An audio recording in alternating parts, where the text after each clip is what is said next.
Hey, good morning. This is Jay Cuban Payne, here with your 8 things to talk about coffee and conversations for the day being June the 4th, 2021. I'm glad to have you with me. If everything look a little different, we are definitely doing some testing. And apologies, didn't even see about that. We're doing some testing with some other equipment here in the makeshift studio that is my horribly unclean office to make things a little bit better. I've been trying to up the production value with what's going on, and some things are working, some things aren't. So we're going to see in the next week or so, basically next week, testing between some cameras and microphones and things like that. And so we'll see how it sounds, and I'll see how it sounds in the back end. Basically, it's going to be up to you guys either saying it's not working or me listening to it and not getting a clear aspect of what's going on. So it won't be the most professional-ish going on, because it's going to that takes a whole lot of money, and you guys aren't buying that much coffee for us. But it will be hopefully a better experience in the get-go, and the camera may go soon, because this is the biggest thing we found. The camera, it decides, I don't know if it went through my head, it decides it wants to jump, but it's working. So let me know about the audio, let me know about the video, let me know about the other effects inside of this these broadcasts. We're going to keep doing these things for a couple days in a couple different configurations, so we can see how they go from day by day. And some days with the same configuration, things just seem to be different. In the meantime, what you're here for is coffee and conversation. This is a video, a chance to have more conversations over coffee, tea, whatever, about the news stories that we are presenting for you in the 8 Things to Talk About newsletter. Every single morning around 6 o'clock, we publish this email newsletter. It gives you 8 topics, 8 news stories to talk about with your friends, your family, people on the bus, just out there, just things that are going on. And it's not necessarily top stories, if you will, although they are mostly kind of top stories, and big stories always get there. Some of them are some of the weirder stories and stories you may have missed, because if you're watching mainstream news channels like I am all day, they're literally talking about the same story and resetting that story every hour to every 45 minutes or so, sometimes every half hour going on. And the morning shows are essentially interviews with different perspectives from the same thing. So what we're giving you is 8 things to talk about, 8 news stories, and some background from different sources, some left, some right, some kind of crazy, to be honest, to give you a feel of what people are out there really think are conversational. And of course, you tell us what stories make that by saying what stories are the 8 things people are talking about. Follow us on Facebook. Look for This Is the Conversation. Follow us on Twitter at @th_conversation.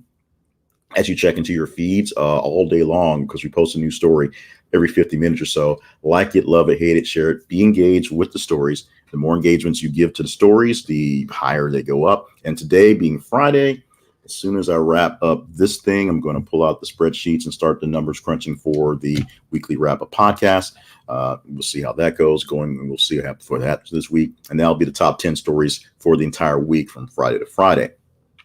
Of course, you see by colors here in the office, so I'm at work, so we'll get done when it gets done, but the start goes off when it gets started. Coffee, now conversation. Let's get to some stories, the things that we have on this Friday's edition of the 8 Things to Talk About newsletter for June the 4th. And as we've been talking about, as you can see right, I don't know if you can see the cursor. We have a new function where you click here, and we've been setting up a script for the newsletter, and it gets read by a robot. And it gets read by a robot in about 60 seconds. And it's going, I guess I'm getting a little bit verbal in my scripts, because today's script was about 15 minutes. So 15 minutes seems to be going to be the sweet spot on this thing, unless I just crow it and grow it, which I have to work on. But somewhere between 15 minutes, you can get this thing read to you if you like to. You have to subscribe to the newsletter, or find the podcast on your podcatcher. It's out there. It's in some places. It takes a little while to find them. Apple's having issues, so we're not quite sure when Apple's going to get it up there. But it's on Google, it's on Spreaker, it's on Spotify. So if you're podcasting with those different apps, and you can also add via RSS feed, so we can give you access to that as well. You can click that link and go to the Spreaker page where we actually host it and listen to the news for the day. Meanwhile, I will horribly read through some things as we go through the 8 stories for today. Starting off with crews removing barriers and memorials at George Floyd Square. Now, the intersection where George Floyd was killed basically about a year ago in Minneapolis is now opened up. When things got really hot and heavy and crazy, they basically barricaded off that block so that people could use that block as a memorial, use that block for speeches, use that block for peaceful protests and peaceful gatherings. Problem is, people live and work on that block, and traffic not going through the block has been a problem. So this week, it didn't take very long, but all the concrete barriers, all the blockages was disassembled and moved out of the memorial space, basically known as George Floyd Square. No one's officially named it that, but that's essentially how these things happen. So for a few hours or so, they were able to get cars running through and regular traffic coming through the area. But as the one would suspect, protesters and people gathered to kind of block it off again. Now, the most insignificant thing about this was there was basically zero police presence throughout the day as they did this. No police out there at all. They basically decided they did not want to have that look.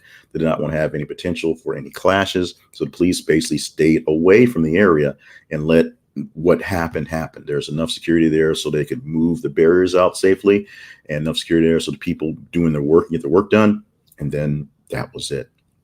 MSM.com was aggregated from this one, but it was pulled from some main news source. The engagement of this one was very high, so this one will probably make it into the 10 things for the weekend.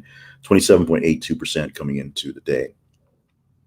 Now, coming in our second story for this morning, for Friday, AMC shares give up 20% pre-market gain and drop following new stock sale and announcement. AMC Entertainment was up and then it was down 20% on Thursday as the company announced it was having a stock sale. And actually, the company's asking to release more stock out to the public because so many people are picking up. In fact, the majority of the holders of this stock right now are what's known as retail investors, which is regular people. And this is being pushed mostly by Wall Street bets type folks and people who are trying to run AMC to the moon. The Robin Hoods and the E-Trades and the guys like that, the people who are essentially day trading in and working on this because AMC still looking at as a stock that the big boys are trying to short. And so, as you've learned a few months ago back with the whole bros thing, if you're shorting a stock, you're assuming it's going to lose money, so you make money off that loss. Instead, if enough people buy the stock, it inflates the value of it, and so it's going up. So people are buying it and holding on to it to keep the price high. And so they can, of course, screw the Wall Street guys and, of course, sell out at some point in time when it's available. Here's the thing about the stock market. The stock market is a market that tells you a relative value of a asset, the stock itself. And so the stock has no actual cash value until you sell that stock at whatever price it is. So buying low, selling high is great. But once you sell it, if it goes higher, all you're left with is the money that you've made off it. I happened to buy Dogecoin at a very, very low number, and then in the last surge it had, sold off a big chunk of it and reinvested that money into some other stocks, so I can diversify my portfolio. Dogecoin since then has gone up even higher, and if I held on to that same position, I would obviously have more money in the sense of Dogecoin stock or the value of that. But that money does not exist. The money is literally digits, and it was on paper. Now it's literally just digits in the internet. It doesn't exist until you cash out and you have the actual cash. So the AMC shares is a good thing. And right now, since movie theaters and the life is opening back up, we will start seeing more people out there doing things. And AMC shares may actually rise because of the value of the actual company, not because of the inflated value people are putting into it. 10.9% engagement for the day in this one. The number 3 story was the number 5 story yesterday. So it was posted late in, or I should say early in the mornings on Thursday. And so it was in the range for all day Thursday, and it actually gained some steam. It is the third story today. Very quickly, a Danish radio journalist was having sex with some swingers at a swingers club and doing an interview with the man she was swinging with. What's this all about? Well, the Danish radio reporter was doing a report on life opening back up after COVID, and she tends to go to some places that are sort of off the beaten path. She went to a swingers club to talk about what's going on there. And because she wanted people to get the full experience, she got the full experience and rolled tape while tape was being rolled. I know that was some poor taste, but there you go. And the long quote about it basically said, most people got a kick out of it. Most people thought it was kind of fun. Her family thought it was funny. Some people thought it was a bit too far, but this is what she does. She's a journalist. She gets the story. And oh boy, did she get the story on that one. I'm moving on to the story at number 4. This is an odd one, but just because it's the sign of the times. Eric Swalwell, the Democrat representative, is suing many people because of the insurrection on January 3rd. They include Donald Trump. They include Rudy Giuliani. And so because it's a lawsuit as a private citizen, as Eric Swalwell suing people who incited it, it's a little bit different than Eric Swalwell, the congressman, saying these folks should do stuff. So Swalwell has served Donald Trump. He has also served Donald Trump Jr. and Giuliani. Problem is, he can't serve Representative Mo Brooks, who spoke at the rally before the insurrection, and he's in the lawsuit, but we can't find him. We literally can't find him. His office is locked at the Capitol. Congress is out of session, so he's not wandering the halls. He can't be found wherever he is, wherever. They literally can't serve him a warrant.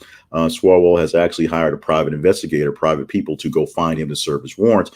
They still can't find him.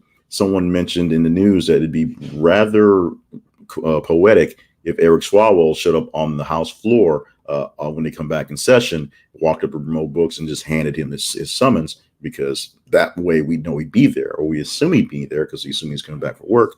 But this is just one of those things where the oddity of the time, people who are co-workers are suing each other, which happens more often than you think.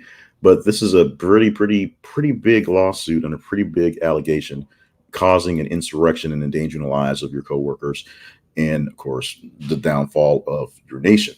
We'll see if Mo Brooks is ever served, or what's going to come about from this one, and we'll see if the case really goes anywhere between Trump Jr. and Giuliani in this as well.